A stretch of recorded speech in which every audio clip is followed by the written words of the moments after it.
Olá! Que bom ter você aqui conosco novamente no Pode Crer na Bíblia.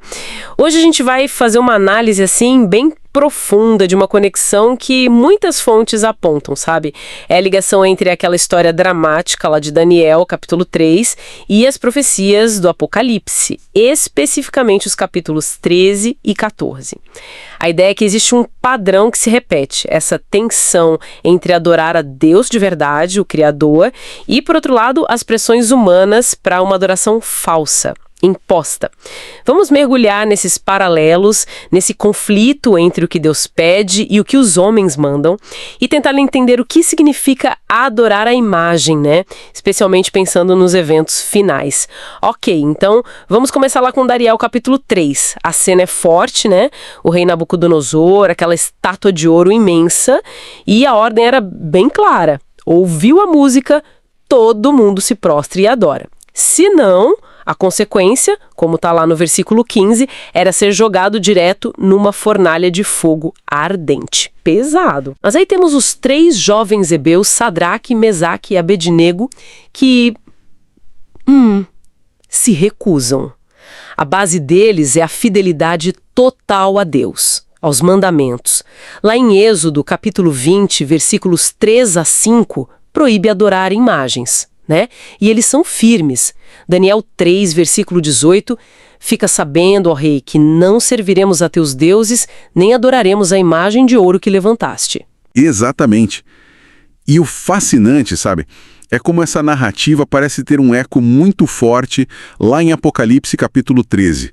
A profecia fala de uma segunda potência, que as fontes chamam de segunda besta, que faz uma imagem à primeira besta.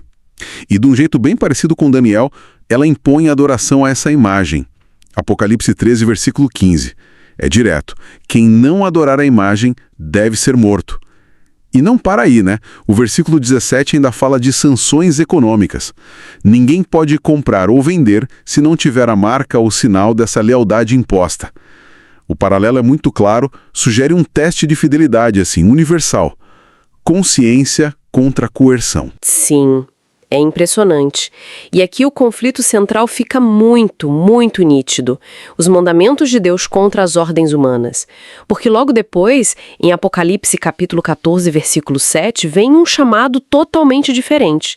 Temei a Deus e dai-lhe glória, e adorai aquele que fez o céu e a terra e o mar e as fontes das águas. As fontes que a gente consultou destacam que essa linguagem, ela lembra muito o 4º mandamento, do sábado, lá de Êxodo capítulo 20, versículo 11, que fala do descanso como memorial da criação.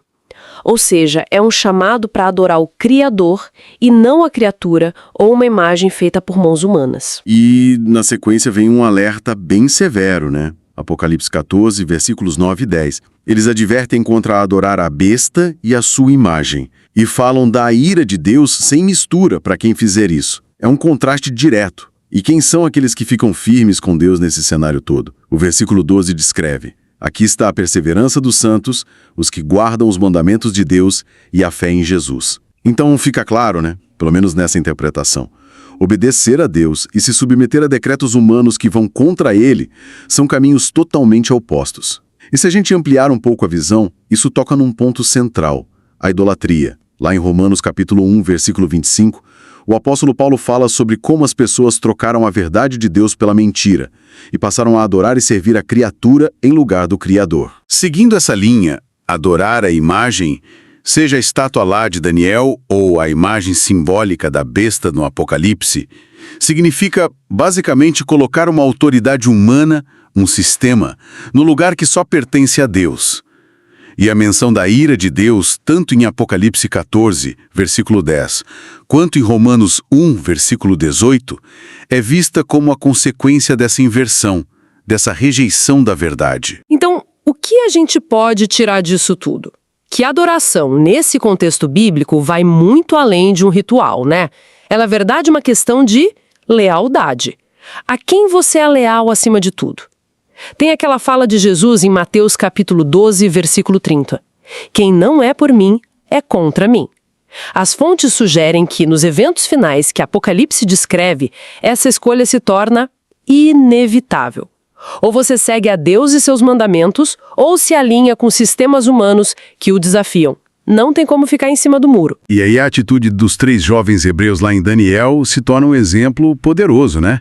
Aquela declaração deles em Daniel 3, versículos 17 e 18, é impressionante. Eles dizem: se o nosso Deus a quem servimos quer livrar-nos, ele pode nos livrar.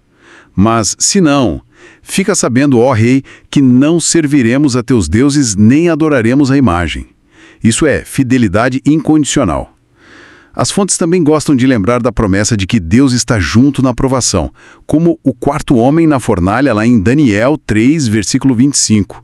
E também da vitória final dos fiéis, como Apocalipse 20, versículo 4 descreve, falando daqueles que reinarão com Cristo, porque não adoraram a besta nem sua imagem. Resumindo então nossa conversa de hoje, a ligação entre Daniel 13 e Apocalipse 13, 14, como interpretada aqui, aponta para esse conflito espiritual que continua, né? Centrado em quem a gente adora e quem tem a autoridade final.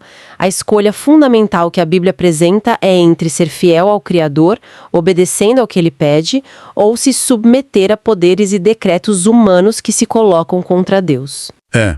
E isso traz uma pergunta bem direta para a gente, hoje. Onde está a nossa lealdade suprema agora?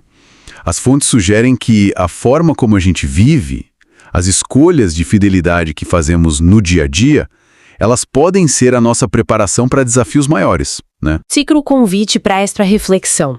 Como cultivar essa lealdade firme a Deus, rejeitando qualquer forma de idolatria moderna para estarmos prontos, firmes quando a pressão final vier. A adoração verdadeira, segundo a Bíblia, leva à vida. Qualquer outra leva à perdição. E falando em Palavra de Deus, quero lembrar do projeto Reavivados por Sua Palavra. A leitura de hoje é Êxodo capítulo 12, é a instituição da Páscoa. Um capítulo-chave sobre libertação e o sangue do Cordeiro. Vale muito a pena ler. Se essa conversa te ajudou, curta, compartilhe com alguém que precisa ouvir e, claro, se inscreva aqui no Pode Crer na Bíblia para não perder nossas próximas análises. O mais importante é buscarmos juntos entender e viver a Palavra de Deus. Que essa reflexão te inspire a permanecer fiel. Um abraço e até a próxima.